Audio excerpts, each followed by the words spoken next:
Hello there guys and welcome back to the channel. Right, today we're hopefully gonna have a very interesting video that will incite and encourage debate and discussion, possibly in comment section, but overall it is definitely not meant to be a video that starts drama or some sort of infighting or any of that. So I want to make that perfectly clear from the very start of the video that this is not a video meant to disrespect or disagree or cause drama with anyone, any other content creators, because everybody is their own person. They can have their own opinions, and just because I might not necessarily see the things exactly the same way does not mean that I think any less of said people or whoever represents those opinions. Right, that's very important because we're going to be talking about champions and how we hype champions up, how we evaluate champions, how we determine which champions to go for, and which ones are going to be awesome or not, because that thing has definitely been getting out of hand quite a bit recently, I believe, where every new champion coming out seemingly has the wind in their sails, and that's going to be the new Corvus or new something. And I do want to talk about how I personally approach reviewing champions and how I personally set my own expectations for the champions. Keep in mind that obviously not a single person is always correct, because those are always predictions, still open to speculation, and nobody can be always right about anything. But the first and most important thing, when it comes to my personal channel content, and when it comes to my own expectations that I set for myself, I approach it quite cautiously, much more cautiously than most other content creators, I would like to say, because I do understand that the videos and the information that I put out there can potentially significantly impact actions of somebody else. And perhaps based on my recommendation, somebody is going to go out there and pop $500 worth of Cavalier crystals, or grind 3 days of their life away because they saw a YouTube video that said the new champion is going to be insanely amazing and you absolutely must have, or whatever. So that is very important thing, at least to me. And I personally, whenever I do give out my champion reviews, obviously I never want to be wrong about it, whether the champion is going to be good, bad, or great. But if I had to pick when I'm wrong, I'd much rather be wrong underselling and undervaluing a champion that's about to enter the contest, rather than overhyping something like that. Because if you didn't go for a champion in arena, but turns out it's an awesome champion and you didn't open crystals for it the first time around, those crystals are going to come back a few months later anyways. Eventually the champion gets added to the basic pool and everybody has a chance to pull said champion regardless. At the very least, I will not have been the reason why somebody spent $500 or $1,000 and perhaps feels disappointed with that champion, which is the biggest downside there, and which is the reason why I often try to be so cautious. Because the alternative would be me screaming, this is the new insanity, absolutely broken champion in the game. Everybody goes and spends $1,000 on it, pulls it, if they're lucky, and then they're disappointed.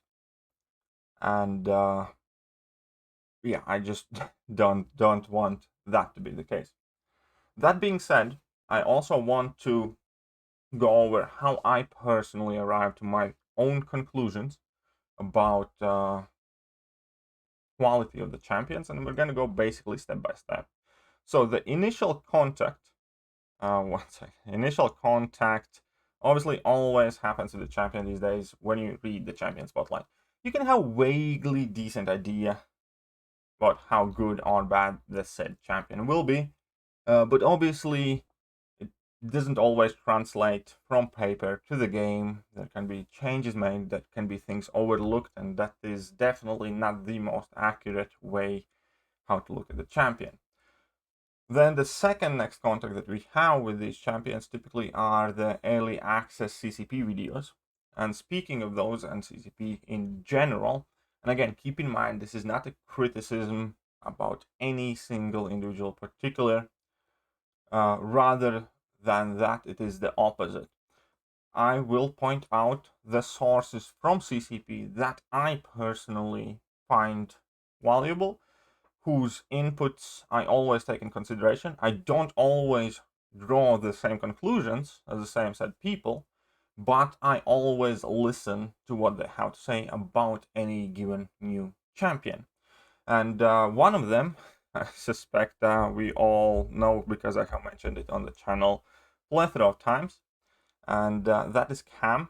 I find Cam to be pretty much the most consistent and reliable source of, well, the end sum product of whatever comes out of CCP. He primarily does all his work on Twitter, so if you are on Twitter and are not following Cam, you're doing yourself a disservice. Go check out him there. His username is @CamMCOC. And as soon as you find his profile, you can tap on the link tree over there. And once you look at the link tree, you can find the link to his podcast, which are an awesome listen to. I listen every week as well. And then there is the champions pros and cons list. And then you can see for any champion that has been released, he has made basically pros and cons list, and then often elaborates further or offers additional materials. So that is pretty much my go-to number one place. But recently there have been a couple new content creators that I just want to give the credit that I think they deserve. Number one would be DarksoulDLX. He has about 8,000 subscribers. He hasn't been doing the first look champion reviews for too long. I think he started here with Immortal Abomination, I believe.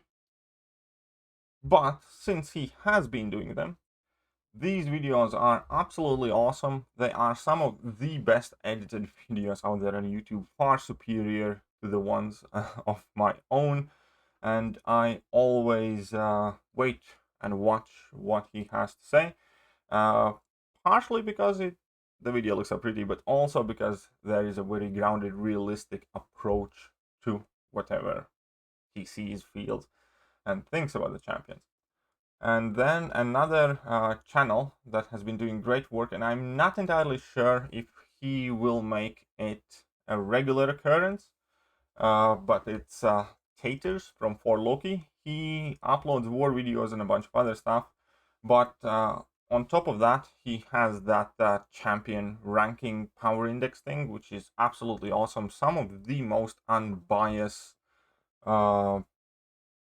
champion rankings out there, and he seemingly, hopefully, will start doing that for every new champion released as well as they come and get added. And yeah, it's definitely well worth the watch and the listen as well about what he thinks about those said champions. And all of that together obviously helps me to further my opinion about any new champion that is getting released prior to actually having the ability to play those said champions. Because for better or worse, I typically do get my hands on, well, vast majority of the new champions at somewhat decent rarity, especially now because arenas, you can get the 3 stars if you get all the milestones. Quite frequently grind for them. Sometimes I get lucky and I pull them from crystals, even though I have largely stepped back from opening any kind of featured or commodity crystals. But ultimately, that is what you kind of have to do up until the point when I can acquire those champions myself. And obviously then it's quite a bit different than if I do have the champion on my own account and I can play with it more and more and test it in more different situations, more different circumstances. Then it obviously becomes even easier to kind of like decide and form my own opinion.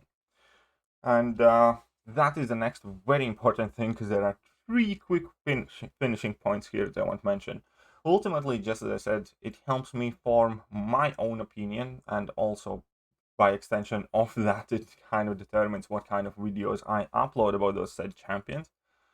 It's also important for all of you to remember that just because I said something about the champion, or just because somebody else said something about those champions, does not mean that we are right, does not mean that we know everything, the best of the best, and it does not mean that we do not make mistakes, or even if it's still open for debate and it is not necessarily, let's say, a mistake about the champion quality, at the end of the day, you are your own person and your opinion might differ from mine. You might enjoy different things, you might enjoy different mechanics, and there is absolutely plenty of scenarios where both of us can have accurate opinions about said champion. It's just that what we find important is different.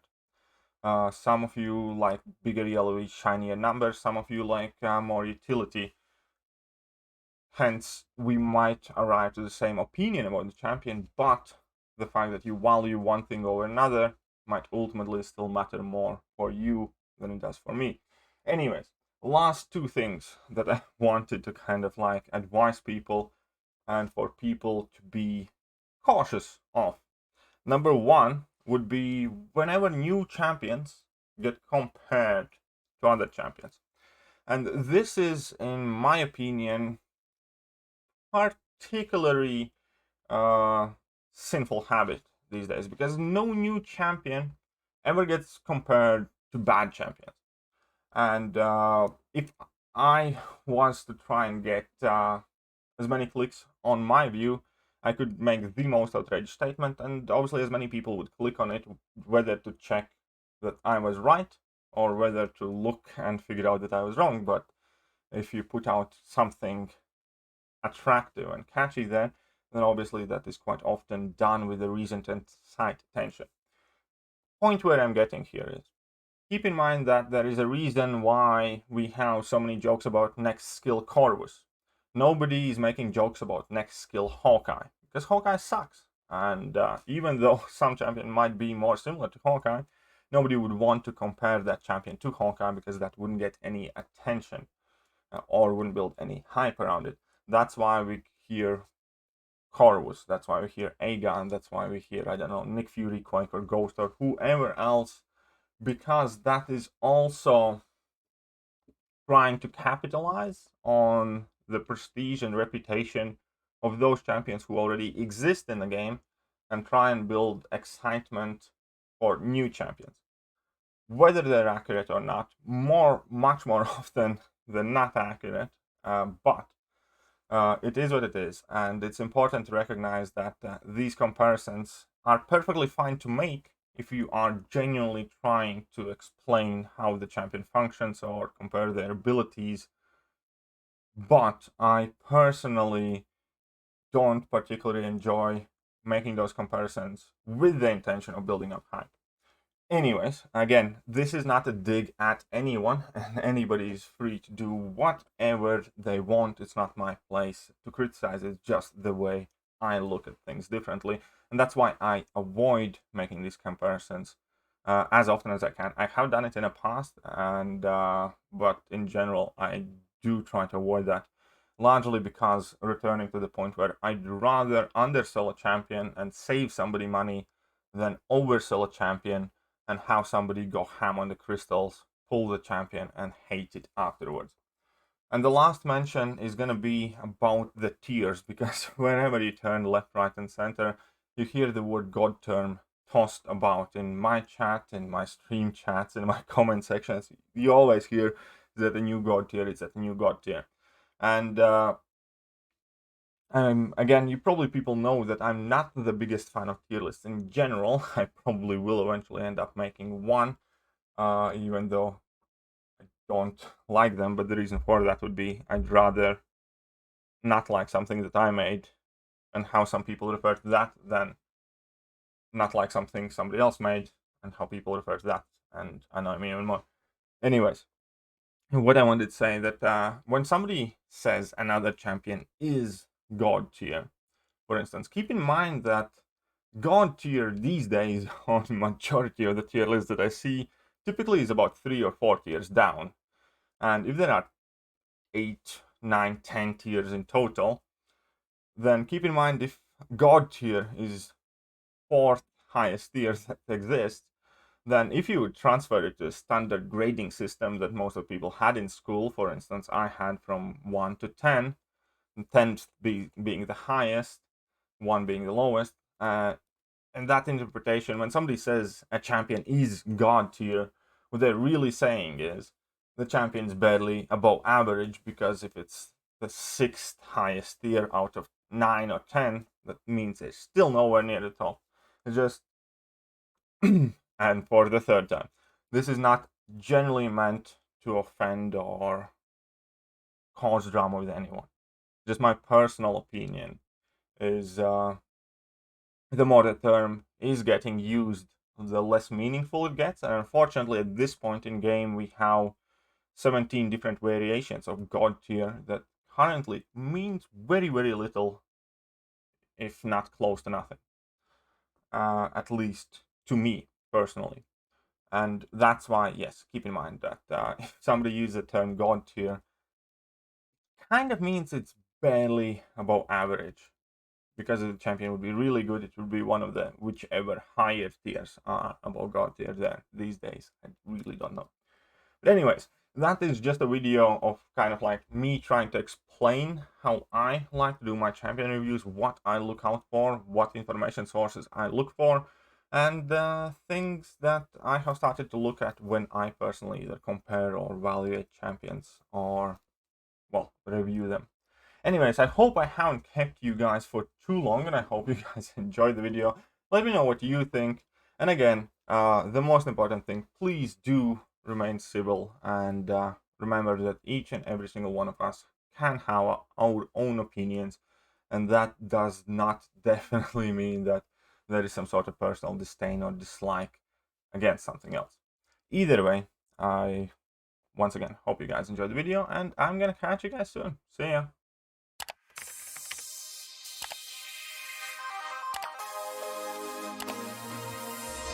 Hello there guys, and welcome back to the channel. So we have all the information about